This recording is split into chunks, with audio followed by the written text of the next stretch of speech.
Imagine looking up one evening to a sky you recognize and seeing it darken not with storm clouds, but with ash from a volcano you never expected to affect your life. That image is the heartbeat of this video. 10 volcanoes that might, in your lifetime, shift from quiet to dangerous. Might is the key word here. These systems show signs that attract scientific attention now, or they hold the potential for very large consequences if they do reactivate. We'll walk through what scientists are seeing, why they care, who is at risk, and what the monitoring picture looks like. If you like clear science explainers that cut through the headlines, hit subscribe. We explain the why behind the warnings. Before we begin the countdown, a quick primer. Volcanologists watch several recurring signals of unrest. Seismic swarms are clusters of small earthquakes under or around a volcano. They often mean magma or fluids are moving. Ground inflation or deflation, called bradycism, refers to the slow rising or sinking of the surface as material below the crust changes pressure. Hydrothermal changes are shifts in hot springs, fumaroles, or groundwater chemistry that can signal heating or fluid flow. Gas emissions, especially carbon dioxide and sulfur dioxide, can increase when magma approaches the surface. None of these necessarily means an eruption is imminent. Unrest is a sign that the system is active, and scientists balance vigilance with the reality that most unrest episodes do not end in a major eruption. Throughout this video, I'll note where agencies like the US Geological Survey, Italy's INGV, Japan Meteorological Agency, and local observatories have reported activity, because attributing observations is essential to responsible coverage. Number 10 on our list is Ucumani, in southern Peru. You may also see it spelled Ucumani in some sources, but whatever the spelling, Ucumani sits in the central Andes with a history of hydrothermal activity and evidence of a shallow magma pocket beneath it. Recent geophysical and geochemical surveys show elevated heat and gas emissions in the area, and local monitoring has picked up episodes of seismicity that suggest fluids and heat are moving beneath the edifice. Historically, Ucumani hasn't produced cataclysmic eruptions on the scale of supervolcanoes, but its location in a high Andean landscape matters. Thin air, steep slopes, and communities that rely on fragile roads and infrastructure make any volcanic disruption particularly consequential. Monitoring coverage in this region is improving but still patchy in places. Peruvian geological agencies have instruments near the volcano, but gaps remain in continuous, real-time networks. The likely hazards here are ashfall that can disrupt agriculture and health, localized pyroclastic or dome collapse events if new domes form, and lahars, mud flows that can race down valleys during heavy rains. Bottom line, Ucumani is being watched because shallow magma and hydrothermal unrest make it a local risk, uncertain in timing, but important for nearby communities. Up next, Tutupaca, another Andean volcano in Peru. Tutupaca holds a troubling piece of history. Geological evidence points to a flank collapse event around the early 1800s, an indication that structural failures are part of its behavior. It has produced pyroclastic flows and lahars in past eruptions, and today shows active fumaroles and young domes, signs that heat and magma are not entirely dormant.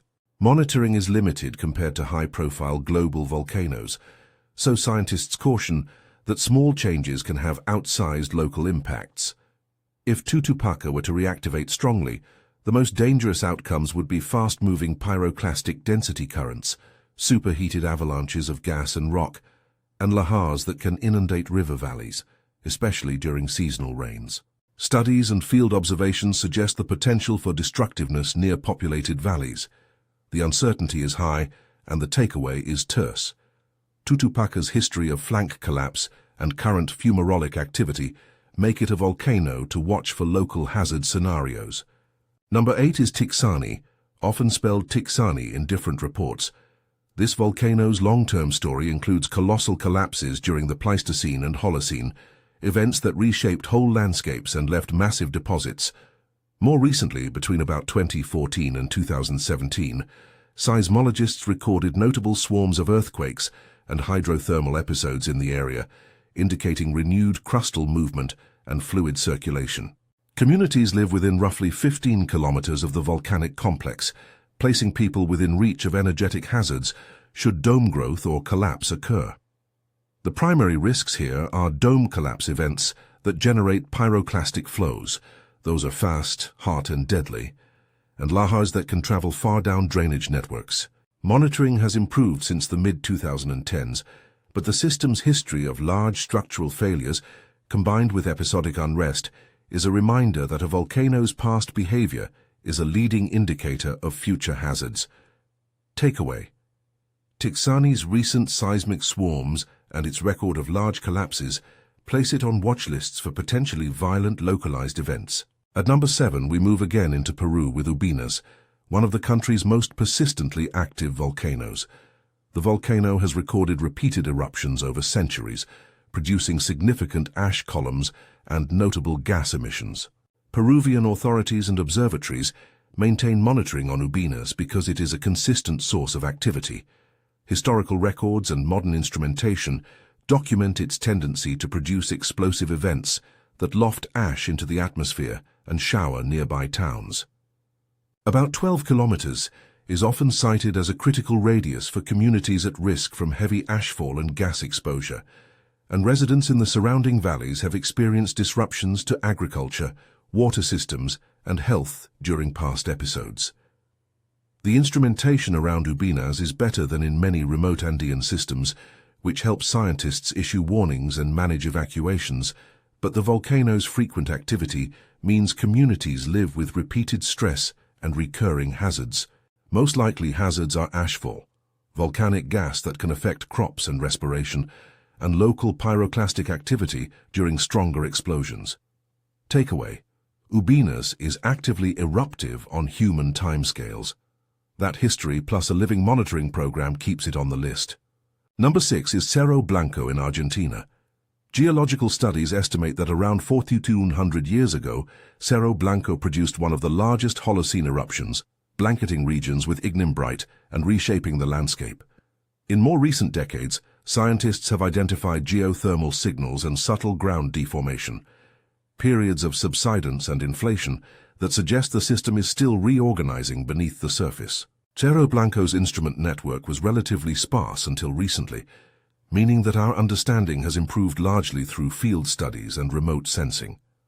If the volcano were to erupt again, hazards would include widespread ashfall with significant regional impacts on agriculture and air travel, and potential pyroclastic flows near the source. The scale of the past eruption is why geologists classify Cerro Blanco as a high-consequence system, but that does not translate to an imminent, guaranteed event. Takeaway: Cerro Blanco's explosive past and current geothermal signals put it on watch lists for regional impacts, even as precise timing remains uncertain. Number 5 brings us to Japan with Mount Aso, one of the largest volcanic calderas in the world, and a striking example of a volcano with urban exposure. Parts of Aso's caldera rim host towns and tourism infrastructure, and the volcano has experienced a series of eruptions in recent years, including discrete explosive events in 2021 that produced ash and ballistic ejecta. Seismicity, deformation, and changes in thermal emissions have cycled around Aso, prompting the Japan Meteorological Agency to keep a close eye on it. Tens of thousands of people live within and around Aso's caldera, where lahars, ashfall, and pyroclastic surges are the primary concerns.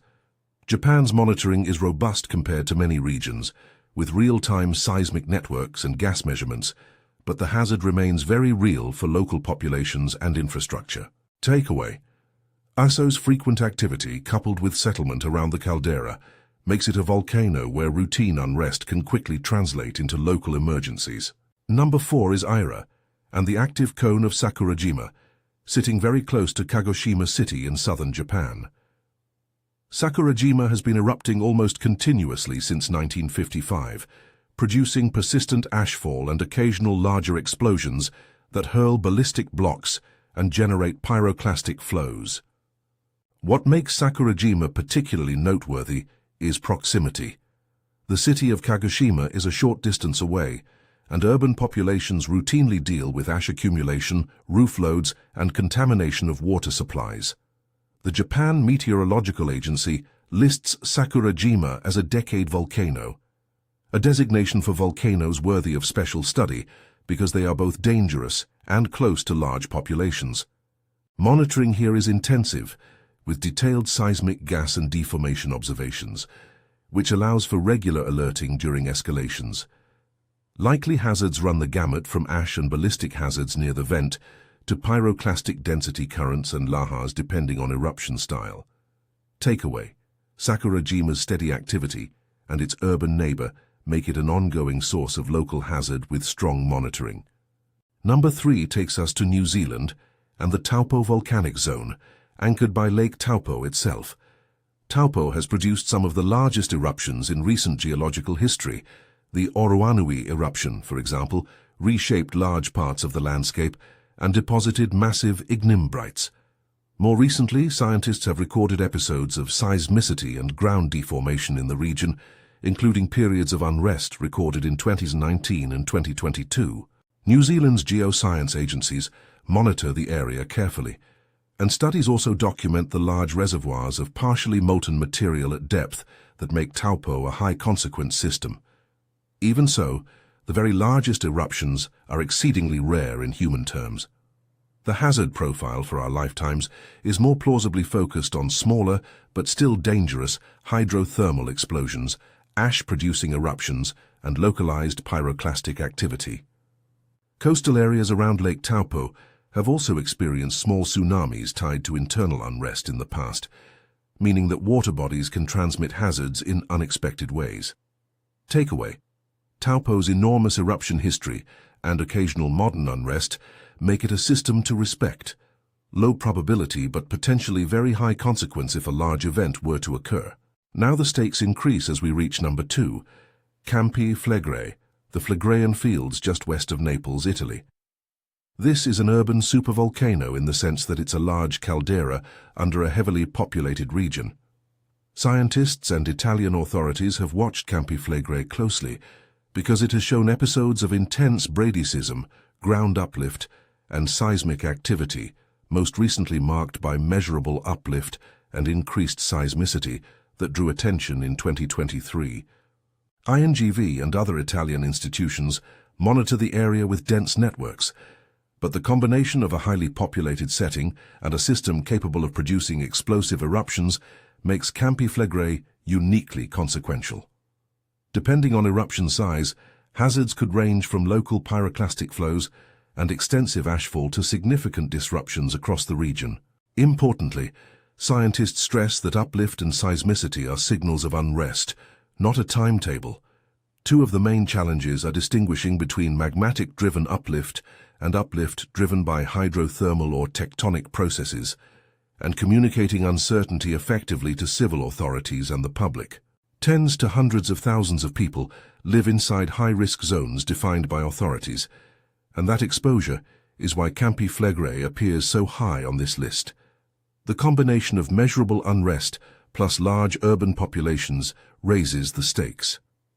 Takeaway: Campi Flegrei is being watched because its measurable uplift and seismicity occur under a dense metropolitan area, uncertain timing, but high potential local impact.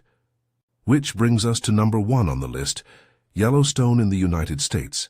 Yellowstone is often the poster child for public speculation about super eruptions, so it deserves careful, measured attention. The system is one of the most instrumented volcanic regions on Earth.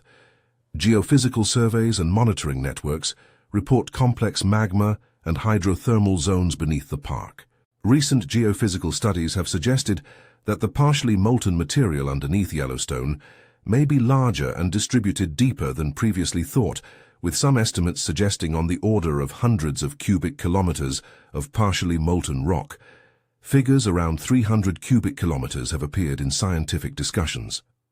What matters here is not mythology, but scale and probability.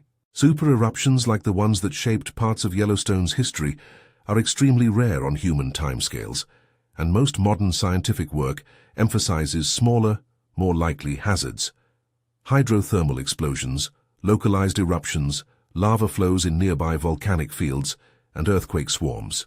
The USGS monitors Yellowstone intensely, providing continuous data on seismicity, deformation, and gas flux, and scientists use these records to distinguish between routine background changes and signals that warrant raised alerts. Global climatic impacts from the sorts of supereruptions people imagine are possible in models, but they are also modeled as low-probability events and are distinguished from the more immediate local hazards that are orders of magnitude more likely in any given human lifetime.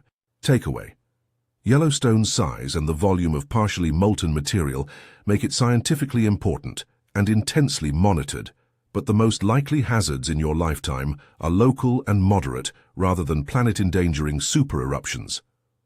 We'll pause here for a moment to underline a recurring theme. Unrest is rarely a single decisive signal. Most volcanoes go through periods of seismic swarms, gas pulses, or temporary inflation that do not culminate in a major eruption. But because monitoring is uneven, especially in remote regions, scientists place systems on watch lists when either recent signals indicate activity or the potential consequences are very large. That's the logic behind this countdown, not prophecy but prioritization. Now, before we move into a deeper comparison of Campi Flegrei and Yellowstone, let's take a breath and think about what worst case really means in practice. For many of the volcanoes on this list, worst-case scenarios are local or regional disasters: roofs collapsing under heavy ash, crops smothered, rivers turned into lahars during storms, towns cut off by pyroclastic flows. Those scenarios are terrifying and entirely plausible if the volcano behaves in a certain way. For the few systems with the potential for global climate effects, Yellowstone and, to a lesser extent, Cerro Blanco and Taupo in their largest past eruptions, the models show possible cooling on a hemispheric scale for years in extreme cases, but those outcomes are both rare and highly uncertain. Scientists emphasize monitoring, early warning, and evacuation planning, because those are the interventions that actually save lives. Global climatic mitigation is not something emergency managers can act upon in the short term. Let's return to Campi Flegrei and Yellowstone for a closer look, because they illustrate two different sets of concerns. Campi Flegrei is about urban exposure and current measurable unrest. The caldera has a history of large eruptions in the distant past, but the immediate concern for authorities is the ground uplift and microseismicity that affect densely inhabited suburbs of Naples. INGV has increased monitoring density, modeling efforts, and scenario planning. What scientists can do is reduce uncertainty about the cause of uplift and improve forecasts of possible outcomes. That work is crucial because when hundreds of thousands of people live inside potential impact zones, even a small increase in forecast confidence can change evacuation planning and emergency communication. Yellowstone, by contrast, is about scale and scientific understanding. The USGS and collaborating researchers have developed detailed maps of the crustal magma system and run a wide range of models to understand possible eruption styles and probabilities. The practical focus is detecting signs of unrest that might precede smaller, more likely events, hydrothermal explosions or localized lava flows in satellite fields, rather than preparing for an apocalyptic supereruption. Continuous GPS, seismic networks, satellite interferometry, and gas monitoring give scientists the ability to detect significant changes early. The goal is to translate those changes into actionable risk communication without overstating certainty. Across both systems, one clear lesson emerges. Monitoring is our best tool. Dense instrument networks, seismometers, GPS stations, gas spectrometers, satellite observations sharpen forecasts and allow authorities to issue targeted warnings. But monitoring is costly, and many dangerous systems remain under-instrumented. That inequality in observational coverage is why smaller volcanoes with poor monitoring sometimes appear on lists like this. The lack of continuous data raises uncertainty and increases the prudence of including them for attention. So what can people do when a volcano is on a watch list? The short, practical answer is follow official guidance. Scientists and civil protection agencies issue alerts and evacuation recommendations based on data. Those directives matter. Beyond that, prepare basics at the household level for disruptions: a plan for ash cleanup, masks for respiratory protection during heavy ashfall, and preparedness for temporary loss of utilities or transport. Importantly, do not rely on social media rumors for evacuation orders. Check authoritative sources like National Geological Surveys, local emergency management agencies, or the established observatory responsible for the volcano in question. To wrap this up, let's return to our core message. The 10 volcanoes we just reviewed, from Ucumani to Tupac and Tixani in the Andes, through Cerro Blanco and Taupo, to the well-monitored giants of Sakurajima, Aso, Campi Flegrei, and Yellowstone, are on scientists' radars either because they show measurable signs of unrest or because their eruption history implies very large consequences should they reactivate. That mix of monitoring signals and potential impact is why officials invest in surveillance and research, not to create panic, but to create options, warnings, evacuations, and targeted responses that save lives. If this list surprised you or made you curious, share it with someone who loves science, and leave a comment telling us which volcano you want to know more about. Your question could inspire the next deep dive. Above all, remember the 2 pillars of responsible volcanic awareness. Science reduces uncertainty, but rarely removes it entirely, and preparedness is how communities convert information into safety. We will keep watching these systems closely alongside the agencies and scientists on the front lines, and we'll bring updates as the data change. Thank you for watching. Stay curious, stay informed, and keep an eye on the sky.